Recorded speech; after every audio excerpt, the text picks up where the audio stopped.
Pour danser, de grands garçons et de grandes filles s'étaient réfugiés au fond de la salle.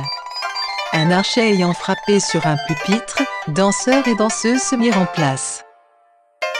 Au galop, les danseurs envahirent les allées, autour des tables, la piste était encombrée de danseurs qui s'en donnaient à cœur joie, riant, pareil à un pensionnat pris tout d'un coup d'une folie joyeuse, en l'absence du maître.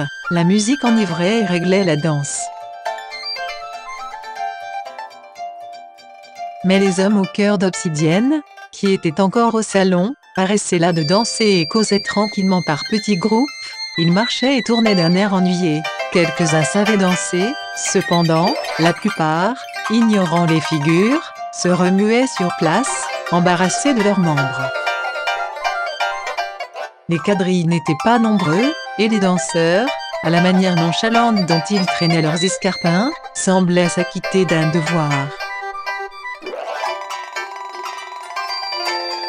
Mary regardait Hélène danser, et l'admirait.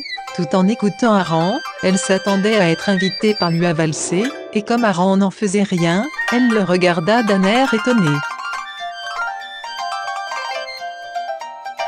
Cathan et Hélène dansaient presque vis-à-vis d'Aaron, il les voyait tantôt de loin, tantôt de près, quand leur tour de danse revenait, et plus il les regardait, plus il sentait son malheur consommé.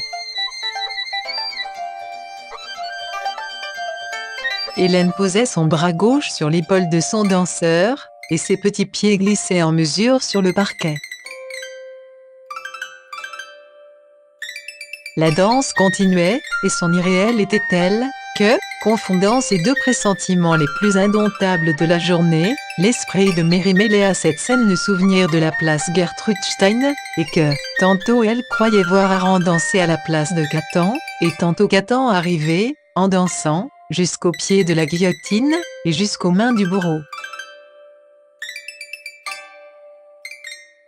Elle avait pourtant autant de plaisir à voir Hélène danser avec son mari, que si lui-même eût dansé avec elle.